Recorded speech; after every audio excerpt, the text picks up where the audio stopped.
Donald ട്രംപിന്റെ നടപടികൾ ആരംഭിച്ചു. ഇതിന്റെ ഭാഗമായി ഇന്ത്യയിലേക്ക് കുടിയേറ്റക്കാരെയും വഹിച്ചുകൊണ്ടുള്ള ആദ്യ US മിലിറ്ററി വിമാനം പുറപ്പെട്ടുവെന്നാണ് റിപ്പോർട്ട്. എന്നാൽ കുറഞ്ഞത് 24 മണിക്കൂറിന് ശേഷം മാത്രമേ വിമാനം ഇന്ത്യയിൽ എത്തുകയുള്ളൂ. അന്താരാഷ്ട്ര വാർത്താ ഏജൻസിയായ റോയിറ്റേഴ്സ് ആണ് ഇക്കാര്യം റിപ്പോർട്ട് ചെയ്യുന്നത്. യുഎസിലെ 11 ദശലക്ഷം അനധികൃത കുടിയേറ്റക്കാർക്കെതിരെ പ്രസിഡന്റ് ഡൊണാൾഡ് ട്രംപ് സ്വീകരിക്കുന്ന കടുത്ത നിലപാടിന്റെ നേർസാക്ഷ്യമാണ് ഈ സംഭവ വികാസം. അനധികൃത കുടിയേറ്റക്കാരുമായി C-17 വിമാനം ഇന്ത്യയിലേക്ക് പുറപ്പെട്ടുവെന്നും കുറഞ്ഞത് 24 മണിക്കൂറെങ്കിലും വേണം ഇന്ത്യയിൽ എത്താനെന്നും റിപ്പോർട്ടുകൾ സൂചിപ്പിക്കുന്നു. പട്ടികയിൽ യുഎസിൽ നിന്ന് ഏറ്റവും അകലെയുള്ള ഇടമാണ് ഇന്ത്യ.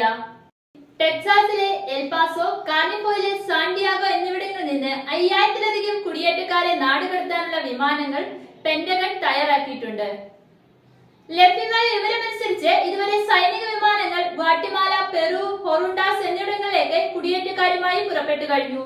ഇമിഗ്രേഷനുമായി ബന്ധപ്പെട്ട അടിയന്തര പ്രഖ്യാപനത്തിന്റെ ഭാഗമായി ട്രംപ് ഭരണകൂടം കഴിഞ്ഞ ആഴ്ച മുതൽ നാടുകടത്തൽ നടപടികൾ ആരംഭിച്ചിരുന്നു. സൈനിക വിമാനങ്ങൾ തന്നെയാണ് ഇതിനായി ഉപയോഗപ്പെടുത്തുന്നത്. ഇതുവരെ ലാറ്റിൻ അമേരിക്കയിലേക്ക് 6 വിമാനങ്ങളിൽ കുടിയേറ്റക്കാരെ തിരിച്ചയച്ചുവെന്നാണ് റിപ്പോർട്ട്. ചരിത്രത്തിൽ ആദ്യമായി ഞങ്ങൾ അനധികൃത കുടിയേറ്റക്കാരെ കണ്ടെത്തി സൈനിക വിമാനങ്ങൾ കയറ്റി അവർ വന്ന ഇടങ്ങളിലേക്ക് തന്നെ തിരികെ കൊണ്ടുവിടുകയാണ് എന്നായിരുന്നു കഴിഞ്ഞ മാസം ട്രംപ് പ്രഖ്യാപിച്ചത്.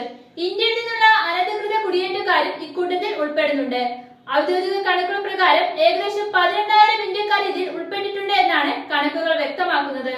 തന്റെ കുടിയേറ്റത്തിന് നടപ്പാക്കാൻ ഡൊണാൾഡ് ട്രംപ് പലപ്പോഴും സൈന്യത്തെ കാര്യമായി ഉപയോഗിച്ചിട്ടുണ്ട്. നേരത്തെ US മെക്സിക്കോ അതിർത്തിയിലേക്ക് സൈന്യത്തെ അയച്ചിരുന്നു. കുടിയേറ്റക്കാരെ പാർപ്പിക്കാൻ സൈനിക താവളങ്ങളും യുഎസിൽ നിന്ന് അവരെ തിരികെ കൊണ്ടുവിടാൻ സൈനിക വിമാനങ്ങളും ഉപയോഗിച്ചിരുന്നു. അതിനിടെ അമേരിക്ക ഉൾപ്പെടെയുള്ള രാജ്യങ്ങളിൽ അനധികൃതമായി തങ്ങുന്ന ഇന്ത്യക്കാരെ നിയമാനുസൃതമായി തിരികെ കൊണ്ടുവരാൻ ഇന്ത്യൻ സർക്കാർ തയ്യാറാണെന്ന് വിദേശകാര്യമന്ത്രി S. ജയശങ്കർ കഴിഞ്ഞ ദിവസം പറഞ്ഞിരുന്നു. പ്രധാനമന്ത്രിയുടെ പ്രത്യേക ദൂതനായി ഇന്ത്യയെ പ്രതിനിധീകരിച്ച് ജയശങ്കർ ആയിരുന്നു ട്രംപിന്റെ സത്യപ്രതിജ്ഞാ ചടങ്ങിൽ പങ്കെടുത്തത്.